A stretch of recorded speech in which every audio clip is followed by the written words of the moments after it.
ये ऑसिलेशन का लेक्चर 6 है। इसमें एसेंशियली हम टू बॉडी एसएचएम देखेंगे।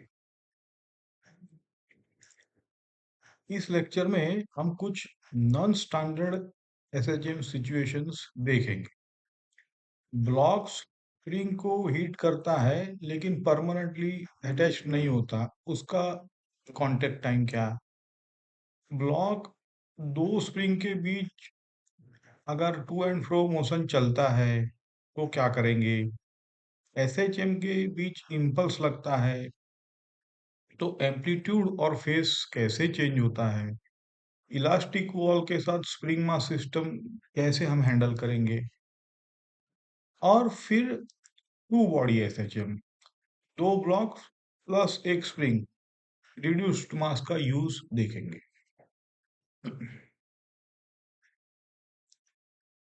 यहाँ ब्लॉक मास m को स्पीड v नॉट से प्रोजेक्ट किया, लाइट स्प्रिंग का कांस्टेंट k इसको हीट करता है, स्प्रिंग कॉम्प्रेस होता है, मैक्सिमम कॉम्प्रेशन पे ब्लॉक का वेलोसिटी क्या होगा? 0। फिर स्प्रिंग वापस पुश करके ब्लॉक को छोड़ देता है। पे अब होगा सेम स्पीड लेकिन उल्टा डायरेक्शन। जब तक ब्लॉक स्प्रिंग के कांटेक्ट में है तब तक वो एसएचएम फॉलो करता है अबाउट स्प्रिंग के relaxed position.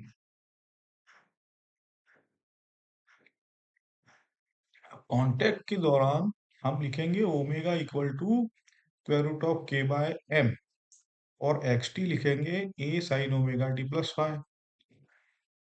Amplitude A energy conservation से निकालते हैं। शुरुआत में एक्स जीरो वी नॉट, तो ये काइनेटिक एनर्जी दिखा one half m v naught square. Maximum compression x equal to A, speed 0, potential energy वहां है one half k A square. So one half m v square equal to one half k A square. यहां से A equal to v naught square root of m by k. ये amplitude सिर्फ M के we not पे depend करता है।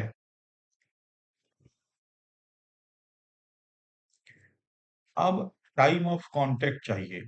S H M assume करते हैं x of t equal to a sine omega t, t 0 पे एक्स 0, मैक्सिमम कंप्रेशन तक का टाइम t1 ले लेते हैं, तो x इक्वल टू ए, और a हो जाएगा a साइन ओमेगा t1, तो यहां से sine omega t1 is equal to 1।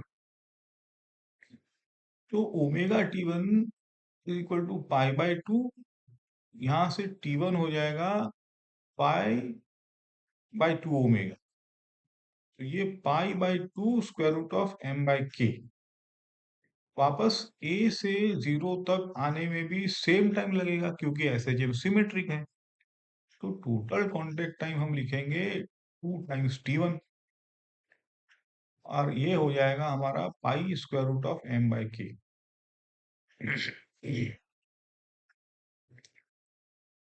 देखो शॉर्टकट सोचते हैं। मीन से एक्सट्रीम तक एसएचएम का टाइम होता है t/4। यहाँ मीन होता है स्प्रिंग रिलैक्स्ड पोजीशन, एक्सट्रीम होता है मैक्सिमम कॉम्प्रेशन। कांटेक्ट के दौरान ब्लॉक मीन से एक्सट्रीम और एक्सट्रीम से मीन जाता है, तो टी कांटेक्ट क्या हो जाएगा? 2 टाइम्स t/4, ये हो जाएगा t/2। और सिंपल स्प्रिंग मास के लिए तो टी होता है 2 pi square root of m by k, तो टी कांटेक्ट हो जाएगा one half 2 pi square root m by k, इसीलिए ये पाई m बाय के आ रहा है स्क्वायर। अब सेम आंसर, बस एस एच एम के क्वार्टर पीरियड फैक्ट का यूज किया हमने।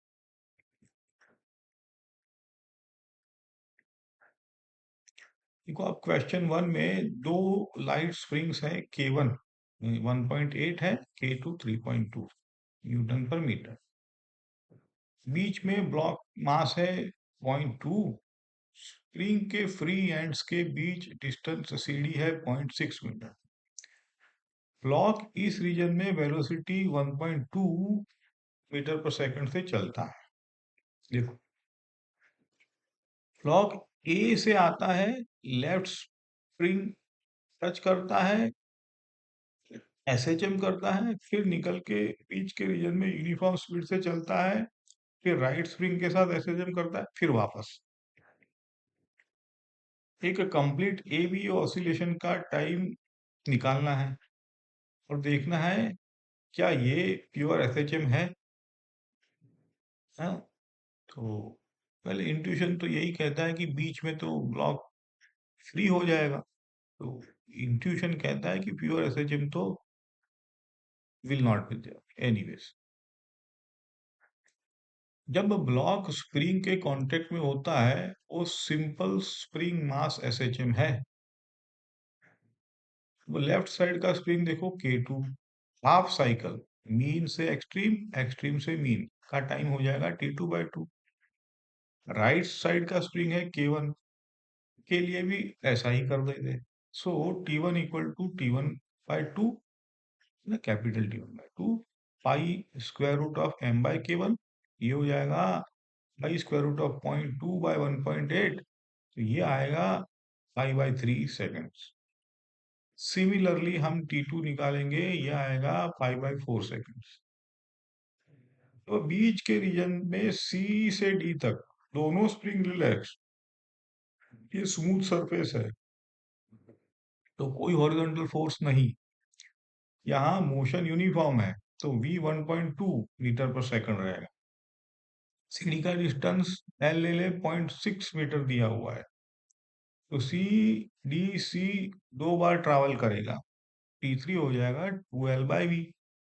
इससे 2 टाइम्स 0.6/1.2, ये 1 सेकंड मिला, तो टोटल टाइम हम लिख देंगे T1 plus T2 plus T3, है ना, तो ये हो जाएगा अप्रोक्सीमेटली 2.82 सेकंड।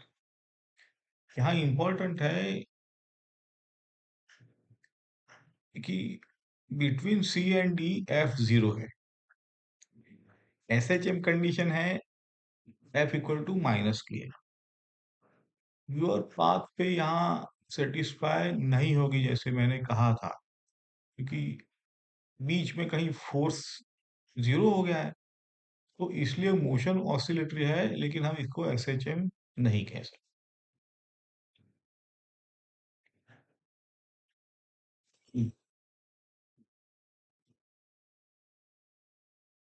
क्वेश्चन 2 में पार्टिकल का मास m है, spring constant k, SHM with amplitude a।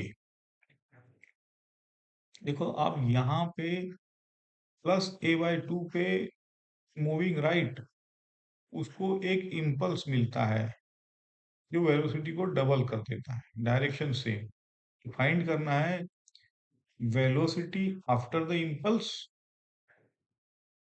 नया एम्पलीट्यूड और राइट एक्सट्रीम तक पहुंचने का टाइम। एंगुलर फ्रीक्वेंसी पहले निकाल लेते हैं, omega equal to square root of k/m, time period हो जाएगा T2 pi square root of m/k। SHM में वेलोसिटी अपनी होती है omega square root of a² - y², यहाँ y a/2 दिया है, तो यहाँ से हमें v मिलेगी प्लग करके सब कुछ 3/2 ओमेगा। ये देखो, देख लिया, ये सब जैसे तैसे जो नंबर है वो प्लग। अब इम्पल्स के बाद वेलोसिटी तो दिया है डबल, तो v prime equal to 2v, तो ये हो जाएगा square root of 3 omega a। ठीक, अब इम्पल्स से मास और स्प्रिंग कांस्टेंट नहीं बदलते, देखो, तो ओमेगा सेम रहेगा लेकिन एम्पलीट्यूड चेंज हो जाएगा, यह आपको क्लैरिटी होनी चाहिए। पोजीशन अभी भी a/2 है। अब वेलोसिटी फॉर्मूला अब नए एम्पलीट्यूड के साथ लिखेंगे, v प्राइम हो जाएगा omega square root of a1² - y²। इसको पुट करो, v prime square root of 3 omega a y equal to 1/2, so square root of 3a is equal to square root of a1 square minus a/2 square. ठीक है, इसको solve करेंगे तो हमें a1 मिलेगा square root of 13/2 a। देखो ये simply अब तो अलजेब्रा है ये। तो एम्पलीट्यूड इम्पल्स के बाद बड़ा हो गया, देखो, और ऑब्वियस था क्योंकि सेम डायरेक्शन में इम्पल्स था।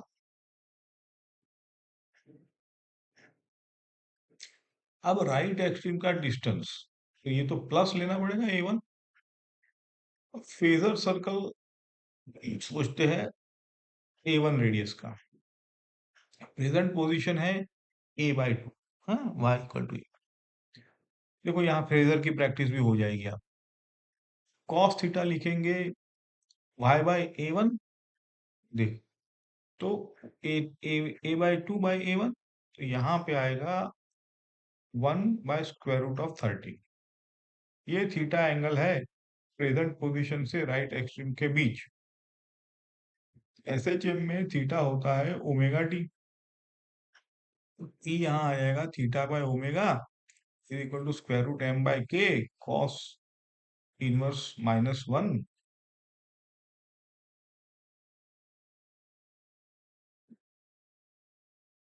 सॉरी, कॉस इनवर्स हो जाएगा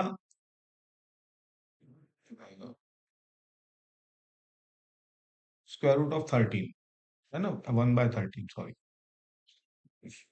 1/√13। ये ही टाइम ब्लॉक को राइट एक्सट्रीम तक पहुंचाने में लगेगा इम्पल्स के बाद, है ना। ये हमने कॉन्सेप्ट है basically theta equal to omega T use किया है यहाँ।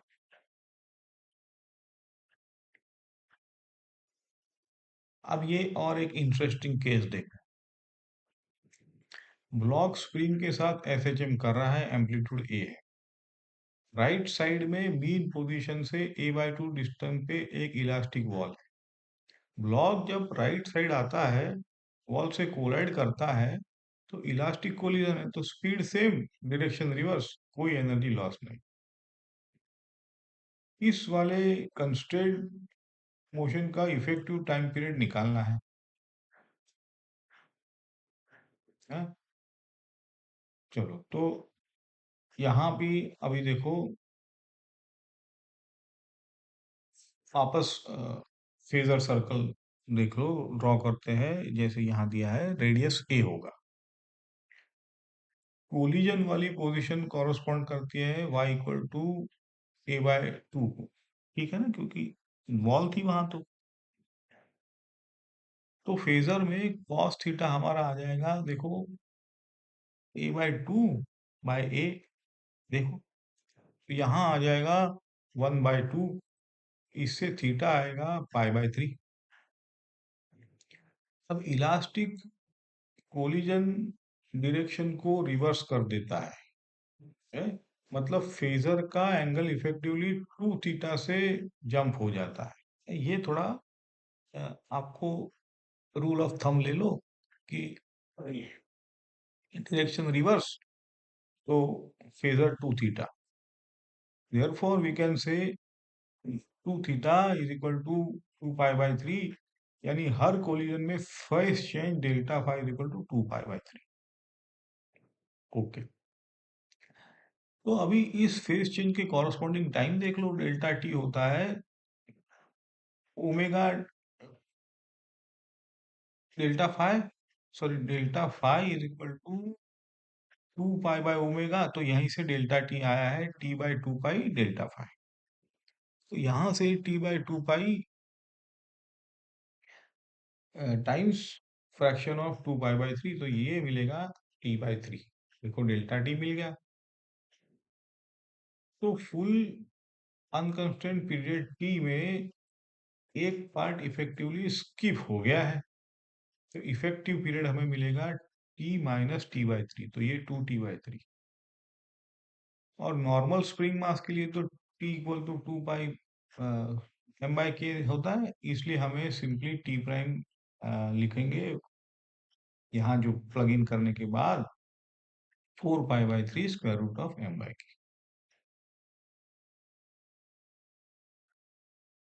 अब आता है टू बॉडी एसएचएम पे। देखो, दो ब्लॉक्स m1 m2, बीच में spring constant k, natural length l, smooth horizontal surface.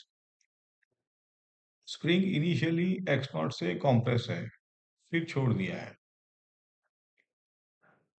ये बिल्कुल सिस्टम ऑफ पार्टिकल्स चैप्टर वाला मास सिस्टम ही है, बस यहाँ इंटरनल फोर्स स्प्रिंग है, इसलिए रिलेटिव मोशन एसएचएम बन जाता है। हमें टाइम पीरियड और एम्पलीट्यूड चाहिए।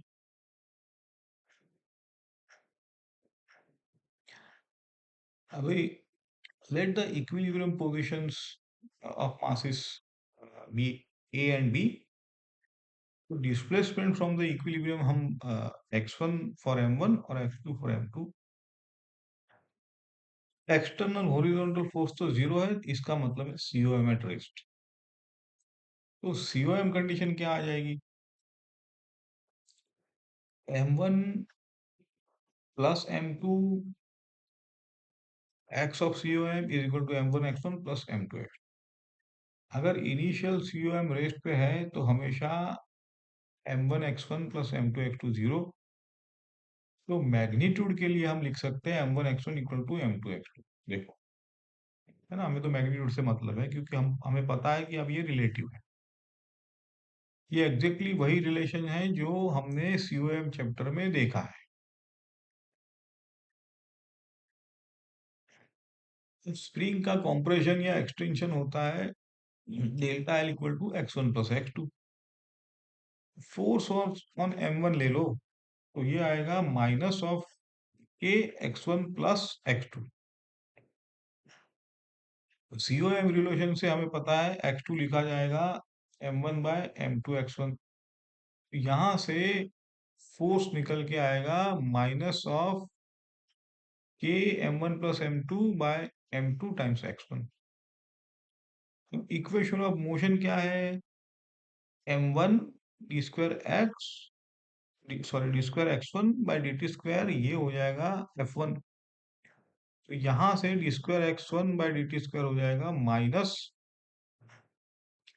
Of m1 plus m2 divide by m1 m2 x1।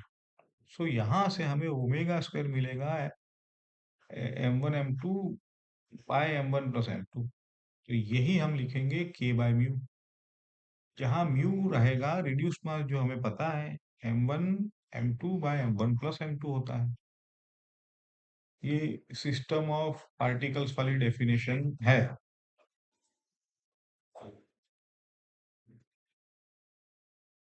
Time period हो जाएगा 2 pi square root of mu by k, यानी इंटरनल मोशन जिसको रिलेटिव मोशन भी कहेंगे, एक सिंगल मास म्यू के एसएचएम जैसा बिहेव करता है। तो देखो, मैं इस लेक्चर के एंड में समरी के बाद आपको COM और रिड्यूस्ड मास के दो स्लाइड आपको सिस्टम ऑफ पार्टिकल से जो हमने किया था उसको रिमाइंड करने के लिए दे दूंगा, आप देख सकते हैं वहां पे। तो अब कंटिन्यू करते हैं एम्पलीट्यूड्स। तो यहाँ इनिशियल कॉम्प्रेशन x नॉट है। एक्सट्रीम पोजीशन पे हम स्प्रिंग का एक्सटेंशन या कॉम्प्रेशन दोनों ले सकते हैं, वो होगा A1 प्लस A2। देखो, एम्पलीट्यूड्स A1 M1 के लिए है और A2 M2 के लिए। तो दो रिलेशंस है। COM कंडीशन एक एक्सट्रीम पे हम लिखेंगे M1 A1 plus M2 A2, और एक ज्योमेट्री है जो कॉम्प्रेशन से आएगी A1 plus A2 is equal to x naught, है ना, ये दिया हुआ। तो सॉल्व करते हैं तो A2 equal to M1 by M2 A1 निकलेगा। अब इसको सेकंड में रख दो, तो A1 plus M1 by M2, M1 by M2, A1 equal to X naught मिलेगा। यहाँ से A1 हमें मिल जाएगा M2 by M1 plus M2 X naught. तो सिमिलरली यहाँ A1 equal to M2 by M1 plus M2 X naught, और A2 वहाँ आ जाएगा M1 plus M2 X not. देखो वहाँ A1 के लिए M2 है, A2 के लिए M1 है। तो हेवियर मास का एम्पलीट्यूड छोटा, लाइटर मास का ज्यादा, ये इंट्यूटिव भी है, देखा।